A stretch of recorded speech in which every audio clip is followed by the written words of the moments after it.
নমস্কার বন্ধুরা, আজকে চলে এসেছি আপনাদের কাছে আরও একটি নতুন ভিডিও নিয়ে।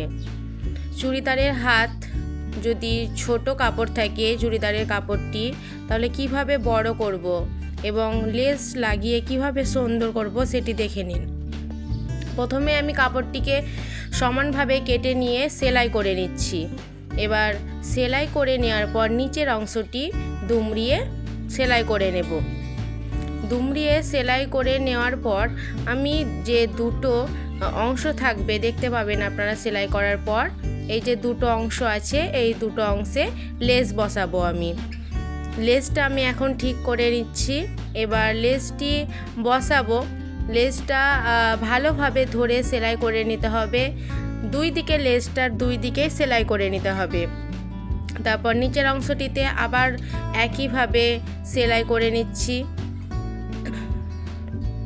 এবার সেলাই করে নেওয়ার পর দেখুন আপনারা কি সুন্দর একটি হাতা তৈরি হয়ে গেছে। আপনাদের কাছে যদি ভিডিওটি ভালো লাগে আপনাদের, তাহলে ভিডিওটি সাবস্ক্রাইব, লাইক, কমেন্ট এবং শেয়ার করে দেবেন। ধন্যবাদ।